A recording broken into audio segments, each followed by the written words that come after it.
کہ رب نے جو حکم دیا ہے اس سے لوگوں کو ہٹانا، اس کی طرف نہیں لے کر جانا۔ اور یہ ایک الگ فلسفہ اور ایک الگ اس پر دلیلیں ہیں، اور بے بہا لاکھوں کروڑوں دلیلیں ہیں اگر پیش کی جائیں، اگر کہ دینا شروع کر دے تو جس نے ایک دلیل سے ماننا ہے اس کے لیے ایک ہی دلیل کافی ہے، اور جس نے دلیل نہیں ماننی اس کے لیے ہزاروں دلیلیں، لاکھوں کروڑوں دلیلیں بھی اس کو دے دیں تو اس کے لیے ناکافی ہوں گی اس کو، کیونکہ اس کی مت وج چکی ہے، اس کا دماغ خراب ہو چکا ہے۔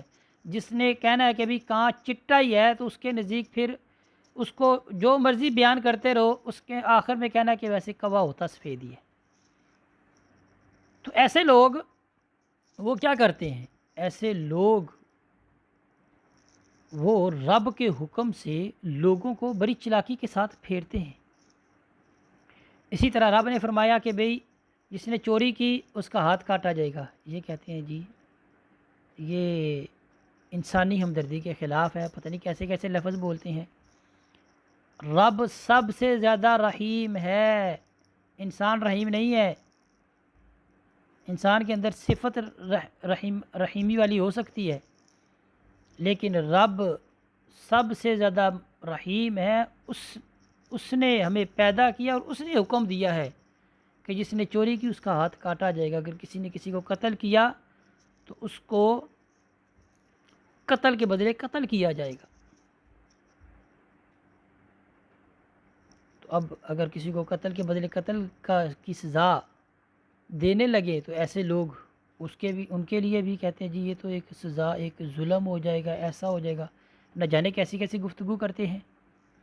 اسی طرح ہمارے ہاں ہر سال چاند دیکھنے کا جو مسئلہ ہے اس میں بھی صریح دلیلیں ہیں کہ چاند دیکھ کر روزہ رکھو، چاند دیکھ کر افطار کرو۔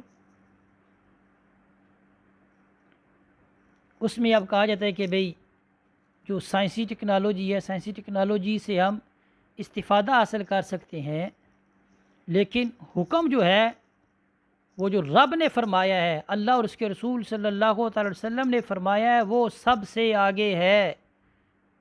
اللہ اور اس کے رسول نے فرمایا کہ چاند دیکھ کے روزہ رکھو تو چاند دیکھ کے روزہ رکھو، بات ختم، اتنی سی بات ہے۔ اس میں اب آگے اپنی عقلیں دہرانا اور عقلوں کو بھگانا کہ رب کے حکم سے، اللہ اور اس کے رسول کے حکم سے آگے جانا، یہ سراسر کیا ہے؟ زیادتی ہے۔ اور ایسے لوگ کہ جب یہ ایسا مسئلہ یا ایسی چیز پیش کرنے لگیں تو سب سے پہلے ان کو وہیں پر روک دیا جائے گا۔ المیہ یہ ہے کہ وہ لوگ کہ جو معاشرے میں فتنہ ڈالتے ہیں ان کی طرف لوگوں کی توجہ نہیں جاتی، اور جب ان کے فتنے سے لوگوں کو آگاہ کیا جاتا ہے تو جو آگاہ کر رہے ہوتے ہیں لوگ ان کو برا بھلا کہنا شروع ہو جاتے ہیں، ان کے بارے میں آوازیں کستے ہیں۔ یاد رکھیں علماء کرام، علماء دین، ان کا ادب و احترام ہم سب پر لازم ہے۔ اگر آج ہم لوگ علماء کرام، علماء دین کا ادب نہیں کریں گے تو یاد رکھیں ذلت و رسوائی ہمارا مقدر ہوگی۔ تو بتانا مقصود یہ ہے کہ بحث و مباحثہ جو کرنے لگا ہے، خاص طور پہ جو ٹیلی ویژن میں بیٹھ کر ہر سال چاند کے مسئلے پر بحث و مباحثہ شروع کر دیتے ہیں، یا قربانی کے دنوں میں آ کے بحث و مباحثہ شروع کر دیتے ہیں کہ بھئی لوگوں کی ہمدردی کے لیے ضروری ہے کہ بھئی ان لوگوں کو قربانی نہیں کرنی چاہیے، پیسے دینے چاہیے۔ بھئی ان کی 365 دنوں میں سے 362 دن ان کی ہمدردیاں غریبوں کے ساتھ کدھر چلی جاتی ہیں؟ تو ہر وہ شخص کہ جو بحث و مباحثہ کا اس کو شوق ہو تو اس کے لیے ضروری ہے کہ وہ پہلے دیکھے کہ میرے پاس عقل بھی موجود ہے یا نہیں، میری دماغ کی جو صلاحیت ہے وہ بھی کام کر رہی ہے یا نہیں۔ تو اس پر میں اپنی بات ختم کرتا ہوں، اور ہمیں استقامت کی ضرورت ہے۔ آج معاشرے میں ہر مسلمان کو استقامت کی ضرورت ہے کہ اس نے رب کے حکم کو تبدیل نہیں کرنا،